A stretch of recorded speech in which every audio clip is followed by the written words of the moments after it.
I think we're in two different healing paths, I guess, if you will, because as a mother, it's taken me 8 years to go to the Pentagon.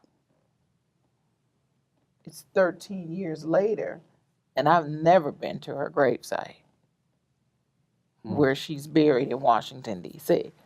So there's still a healing process, and I think that individuals, there's no recipe for healing.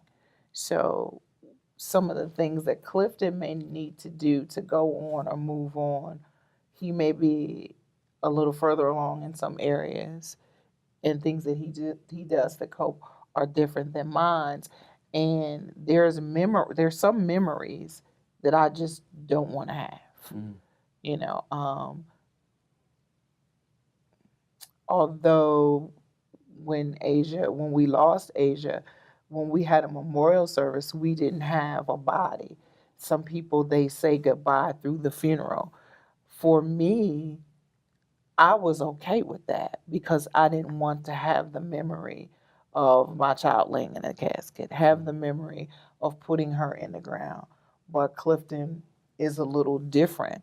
So I think that took another process. So going to the memorials and Ground Zero and going to the Pentagon. You've done all that stuff? Yeah. They're important. Was that important for you to do that? Yeah. What did it help you with? It gave me a little peace. Every time I did something, and I go to the gravesite because I know where she lay rest at. I go probably once every 3 or 4 months.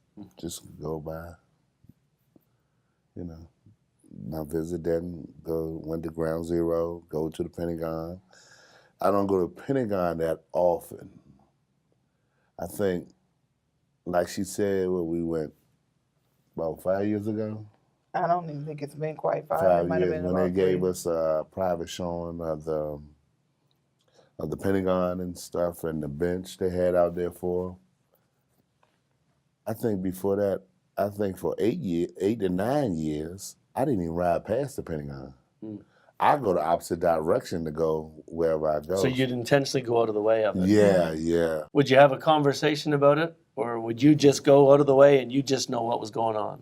Yeah. That's about it. Yeah, you can kind of read. Yeah, we just, body language. So. that's what we do. And to this day, I've never gone to her gravesite. Why is that? Well, my faith has a lot to do with it, and it's my belief is to be absent from the body is to be present with God. So going to visit a box in the ground, that's not where she is. She's in my spirit.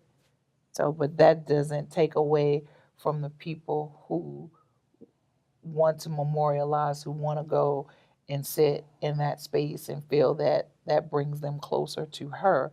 That's just how I feel. Right. So if I want to be in touch with her, I talk to her through my spirit.